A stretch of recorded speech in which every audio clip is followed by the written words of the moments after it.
Hello guys, welcome back. And ఈరోజు ఈ వీడియోలో దురంధర్ 2 పార్ట్ 1 కంటిన్యూగా అయితే దురంధర్ 2 రివెంజ్ మూవీ గురించి తెలుసుకుందాం. అండ్ అసలు ఈ సినిమా గురించి చెప్పాలంటే నాకైతే మాటలు రావట్లేదు అనమాట. అట్లయితే ఉంది సినిమా. అసలు సినిమా గురించి ఏం చెప్పాలి అనుకుంటే జస్ట్ సింపుల్గా అయితే చెప్తాను ఈ సినిమా గురించి. ఈ సినిమా స్టోరీ పరంగా కాదు, ఒక రియల్ లైఫ్, ఒక నేషన్ అండ్ మనకి ఎట్లా ఉందనేది సినిమా గురించి బాగా చూపించారనమాట. సో ఇందులో మనకు కూడా సేమ్ అంతే, రణ్వీర్ సింగ్, అర్జున్ రాంపాల్, సంజయ్ దత్, మాధవన్, సారా అర్జున్ వీళ్ళైతే నటించారు. అండ్ డైరెక్షన్ మాత్రం ఆదిత్య ధర్. పార్ట్ 1కి పార్ట్ 2 కూడా ఈయనే అనమాట.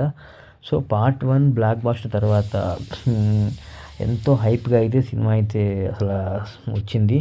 యాక్చువల్గా December 5 రావాల్సిన అఖండ అండ్ దురంధర్ రివెంజ్ రెండు ఒకేసారి వచ్చినాయి. బట్ కానీ అఖండ పోస్ట్పోన్ అయింది. పార్ట్ 1కి డిసెంబర్ 12 అయితే సినిమా వేశారు. December 5 నుంచి అరౌండింగ్ దురంధర్ 2 పార్ట్ 2 వచ్చే వరకు కూడా అయితే మల్టీప్లెక్స్లో దురంధర్ పార్ట్ 1 అయితే రన్ అవుతూనే ఉంది. అదొక చాలా గొప్ప విషయం అని చెప్పుకోవచ్చు అనమాట. సో ఆ స్టోరీ ఏంటంటే, పార్ట్ 1 చూసిన వాళ్ళకి పార్ట్ 2 స్టోరీ చెప్పాల్సిన అవసరం లేదు. మనోడు ఆల్రెడీ ఇంకా ఆ లారీలో అక్షయ్ ఖన్నాని చంపేస్తాడు. అక్కడ ఉన్న వాళ్ళు మొత్తానికి ఆ తెగకి మనోడు బలోచ్ నాయకుడిగా అయితే ఎదుగుతాడు అనమాట.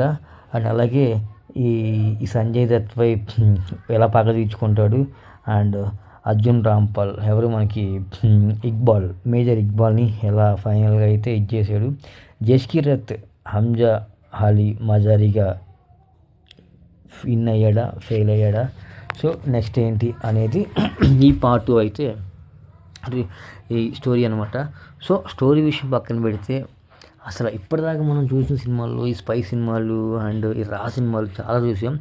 అండ్ అసలు ఎట్లా ఉందంటే అసలు నెక్స్ట్ లెవెల్ అని చెప్పుకోవచ్చు. కంప్లీట్లీ పార్ట్ 1 నుంచి పార్ట్ 2 వరకు కూడా అసలు 3 గంటల 45 నిమిషాలు ఉన్న సినిమాకి కూడా ఒక్క పావు గంట కూడా సినిమా నాకు బోర్ కొట్టలే.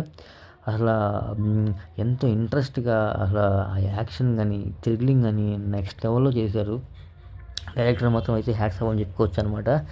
ఇండియన్ స్పై యాక్షన్ సినిమాలో దురంధర్ 2, దురంధర్ 1 అయితే ఇది ఒక సపరేట్ ఇది స్పై అంటే గుర్తుగా సినిమాల్లో ఇది ఒక బెస్ట్ మూవీగా అయితే చెప్పుకోవచ్చు అనమాట.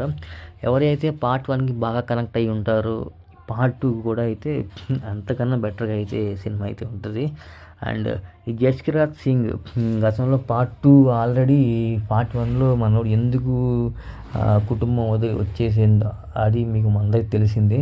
అలాగే పార్ట్ 2లో కూడా జస్కీరత్గా మళ్ళీ తిరిగి ఇండియాకి ఎట్లా వస్తాడు, ఇండియాలో వాళ్ళని కలిసాడా లేదా అనేది క్లైమాక్స్ అనమాట. సో ఇక ఓవరాల్గా అయితే సినిమా ఎట్లుంది అంటే సినిమా అయితే నెక్స్ట్ లెవెల్ అని చెప్పుకోవచ్చు. స్క్రీన్ ప్లే కానీ, యాక్షన్ కానీ, సాంగ్స్ కానీ, బీజిఎం కానీ కంప్లీట్ కూడా నెక్స్ట్ లెవెల్ అనమాట. అసలు ఇది కంప్లీట్ మనకి ఆర్ మాధవన్ నెక్స్ట్ లెవెల్. అసలు ఎస్పీ అస్లాం పాత్రలో మనకి సంజయ్ దత్ మాత్రం కూడా ఇది అసలు ఎరకొట్టేసాడు సినిమాని. అండ్ మెయిన్ ఒకటి జమీల్ సాబ్ మన వీళ్ళ మామ అనమాట. అసలు అతను కూడా అయితే బాగా చేశాడు. అండ్ ఆలం జ్యూస్ సెంటర్ అతను కూడా అయితే చాలా బాగా చేశాడు. అండ్ కొన్ని ఎమోషనల్ సీన్ కూడా దీంట్లో అయితే ఉంటాయి అనమాట. సో అసలు వీళ్ళు ఇద్దరు ఇక ఎట్లా పాకిస్తాన్కి వచ్చారు, ఏంటి, ఎవరు స్పైల్గా ఎలా ఉన్నారు అనేది సినిమా అంతా క్రియేట్ అనమాట. సో అసలు సినిమా గురించి చెప్పుకుంటే నెగిటివ్గా అయితే ఏమీ లేదు. ఎవరికి వాడు ఎరకొట్టేసారు అనమాట. ఆఫ్టర్ లాంగ్ గ్యాప్ ఒక బాలీవుడ్ మూవీ నెక్స్ట్ లెవెల్లో సినిమా ఉందంటే అది కంప్లీట్లీ కూడా హీరో క్రెడిట్ అయితే కాదు, ఆదిత్య ధర్ అనమాట. అతనే సినిమాకి ప్రాణం పెట్టి ఎక్కడ కూడా ఏ సీన్లో కూడా ఒక చిన్న మిస్టేక్ లేకుండా అయితే సినిమాని అతను నడిపించాడు అనమాట. సో మనకి దావుద్ ఇబ్రహీం కూడా అయితే ఒక స్పెషల్గా అయితే చూపించారు సినిమాలో. సో ఆ సినిమా అయితే బాగుంది.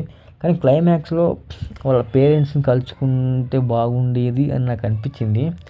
అండ్ క్లైమాక్స్లో సో అది కొంచెం ఇదిగా ఇదే అనిపించింది. సో ఇక ఈ సినిమాకి ప్లస్ పాయింట్స్ ఏంటి అంటే రణ్వీర్ సింగ్ ప్రాణం పెట్టేశారు సినిమాకి. అండ్ అందరూ ఒక రణ్వీర్ అని కాదు, కంప్లీట్లీ ఆల్ కూడా అయితే సినిమాలో అందరూ బాగా చేశారు. అందరూ సూపర్ అని చెప్పుకోవచ్చు. And story, screen play super, ఎక్కడ కూడా బోరింగ్ కొట్టవు. అలాగే డైరెక్షన్ కూడా అయితే నెక్స్ట్ లెవెల్ అని చెప్పుకోవచ్చు. ఇంకందరూ ఆల్ టీమ్ మెంబర్స్ ఎవరైతే ఉన్నారో అందరూ కూడా ఎవరి తగ్గట్టుగా వాళ్ళు అయితే అందరూ బాగా చేశారు. సో ఇక మైనస్ పాయింట్స్ ఏంటంటే, ఇంకా లాస్ట్ క్లైమాక్స్లో సింపుల్గా ఫటాఫట అందరం చంపేయడం అండ్ కొంచెం ల్యాగ్ అయితే అయింది. సో ల్యాగ్ అని చెప్పుకోకూడదు, కానీ కొంచెం అట్లా ఉందన్నమాట. ఓవరాల్గా అయితే దురంధర్ చూడొచ్చు అంటే చూడొచ్చు కాదు, ఖచ్చితంగా చూడాలి, అందరూ చూడాల్సిన సినిమా అనమాట ఇది. అండ్ దురంధర్ గురించి చెప్పుకుంటాకైతే ఇంకేమీ లేదు. సినిమా అయితే బ్లాక్ బస్టర్ మూవీ. సో నేనైతే ఈ సినిమాకి